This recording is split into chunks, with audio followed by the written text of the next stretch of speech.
with a mouse or keyboard. Synopsis.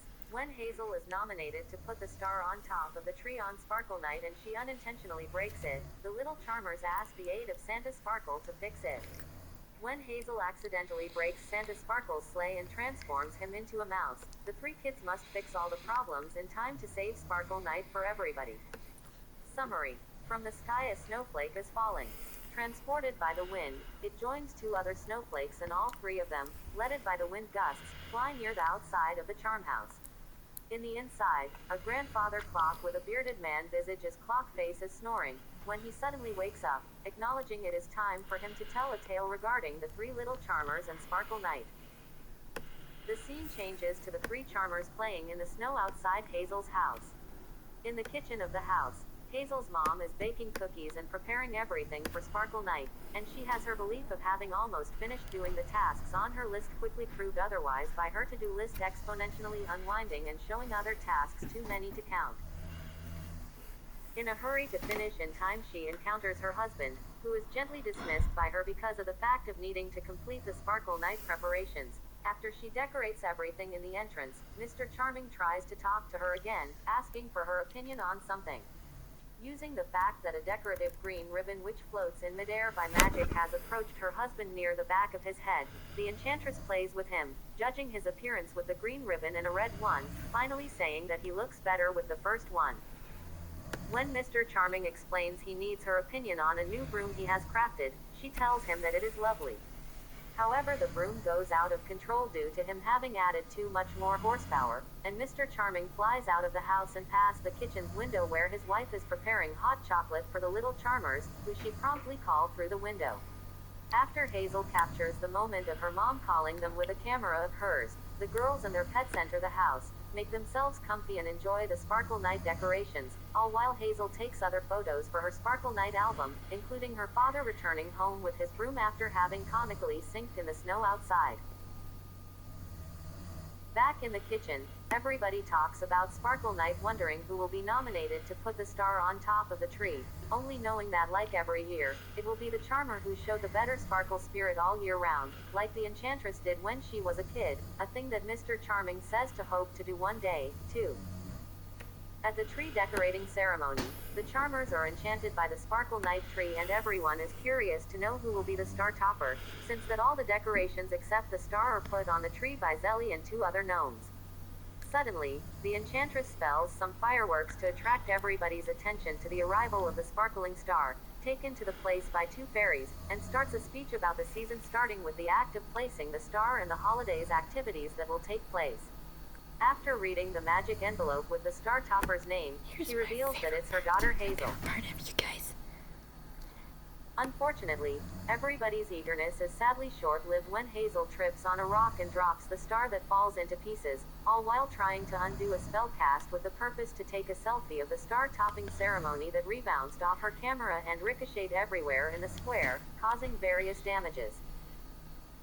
After Hazel's mom unsuccessfully tries to put together the star, every person at the ceremony walks away in disappointment with the enchantress, attempts to make them stay positive having no effect, just like Lavender and Posey's own attempts to cheer up Hazel, who walks away in sadness followed by Seven. In bed, Hazel is very sorry for what happened, but is grateful to Seven for cheering her up.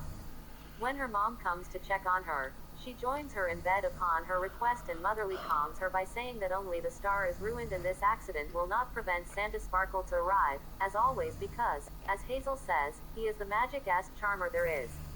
With her own final words giving her an idea, she asks her mom to allow her to call Posey and Lavender. After her mom absent-mindedly replies to her request in an affirmative way due to her being semi-asleep, Hazel calls her sleepy best friends and tells them to ask their parents for permission to join her.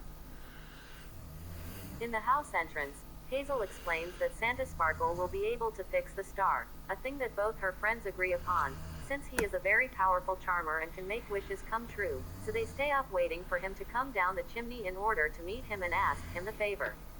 Shortly after the talking grandfather clock appears to comment the charmer's plan, Santa Sparkle comes down the chimney.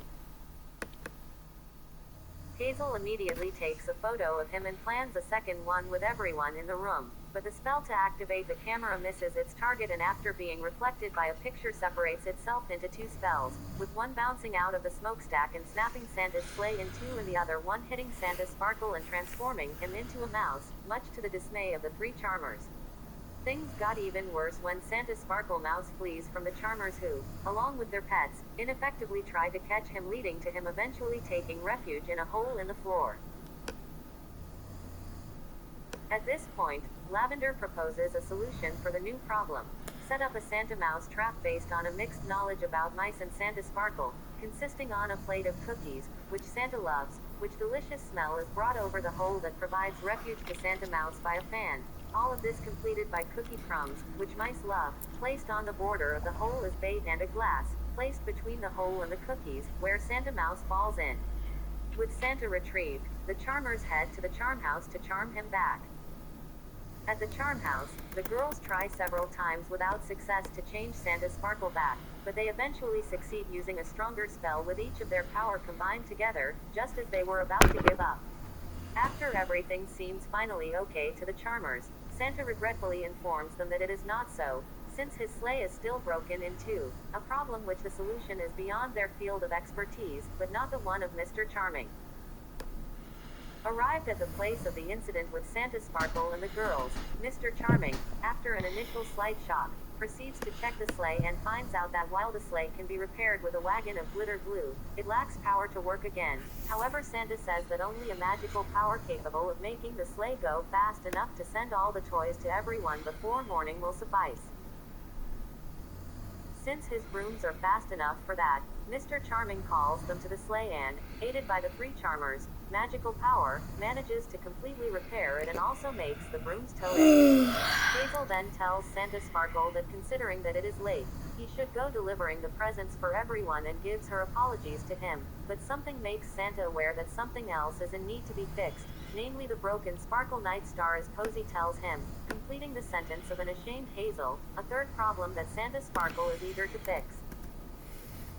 Accompanied by the clock narration, the group flies to the square, where Hazel shows the broken star to Santa Sparkle, and explains her feelings of hope about him being able to fix it and the eagerness to put the star on the tree, a thing she always wanted to do, but unfortunately even Santa Sparkle is unable to accomplish the task, despite what it seemed at the start. Although being very sorry and hearing from Santa Sparkle that he is willing to try again, Hazel claims that the Sparkle Night Presents can't wait anymore because of her personal needs. At these words, the star begins to sparkle again, powered by Hazel's altruism, allowing Santa Sparkle to completely repair it, a magical process which attracts the Enchantress to the square and all of the inhabitants of Charmville who come to witness the amazing happening.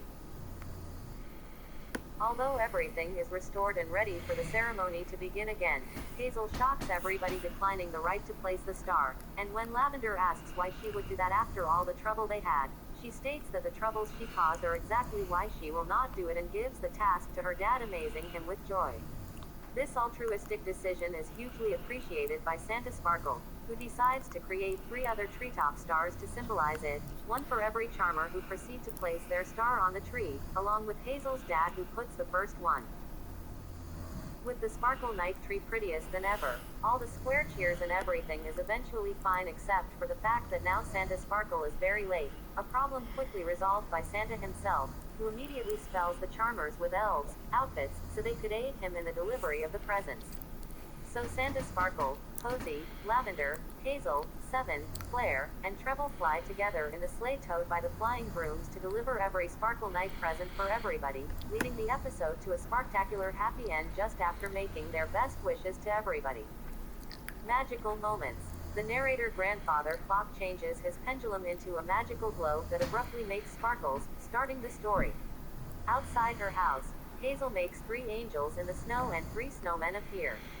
The Enchantress magically prepares the house for Sparkle Night, including making candies, baking Santa-themed cookies, packing gifts, decorating walls, doors and chairs. She also makes 2 decorative ribbons levitate and uses magic to prepare hot chocolate for the charmers. During the first song, Posy and Lavender use magic to make 7 levitate. Lavender makes a star appear on top of a tree covered in snow. At Charmville Square, the Sparkle Night Tree is decorated in a burst of magic. Shortly after that, the enchantress spells some fireworks with her wand, which are used to attract everybody's attention to the Star Topper nomination. Hazel uses a spell to make a photo, causing the aforementioned effects, with these words, "Make it like an Elfie, and take me a selfie."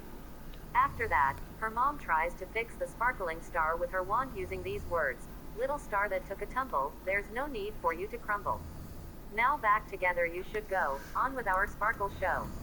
The narrator grandfather clock appears in Hazel's house to comment the Charmers' plan and later disappears in the same way.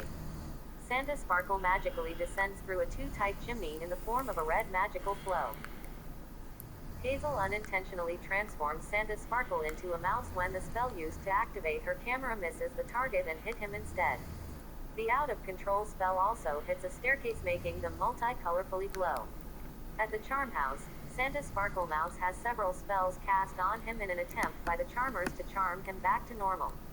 They succeed with a last, more powerful spell.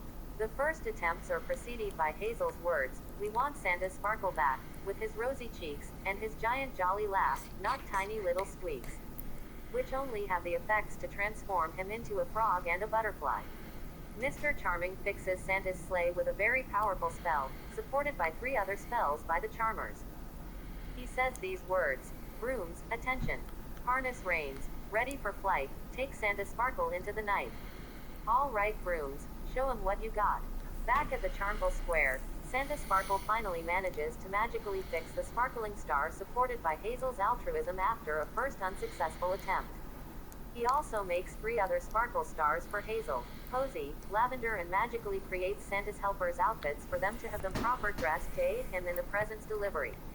During the finale song, Santa Sparkle and the Charmers magically appear in a house to deliver some presents, and pick up the milk and the cookies prepared for them from a distance using magic. Advertisement. Recurring clips. To the Charm House. The Charmers promptly leave Hazel's house to reach the Charm House, where they will try to transform Santa Sparkle Mouse back to human form. Sparkle up, Charmers. After being convinced of the necessity to persevere in trying to charm Santa Sparkle back to human form, the Charmers sparkle up to cast a powerful spell that will complete the objective.